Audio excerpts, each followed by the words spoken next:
इंसान के बनाए हुए काले कानून, ऐसे कानून से नफरत है, अदावत है मुझे इनसे, हर सांस में तहरीक बगावत है मुझे। आज भी मेरे ख्यालों में तुम हंसोगे कि ये कमजोर सी आवाज है क्या, झंझनाया हुआ थर्राया हुआ साज है क्या।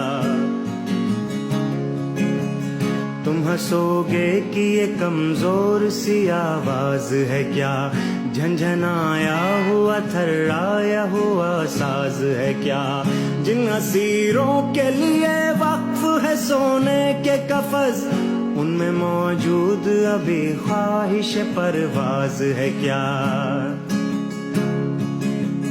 आह तुम फितरत इंसान के हमराज नहीं, मेरी आवाज ये तन्हा मेरी आवाज नहीं, मेरी आवाज ये तन्हा मेरी आवाज नहीं।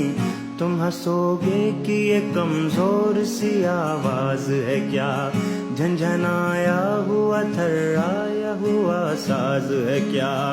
अनगिनत रूहों की फरियाद है शामिल इसमें, सिसकियां बन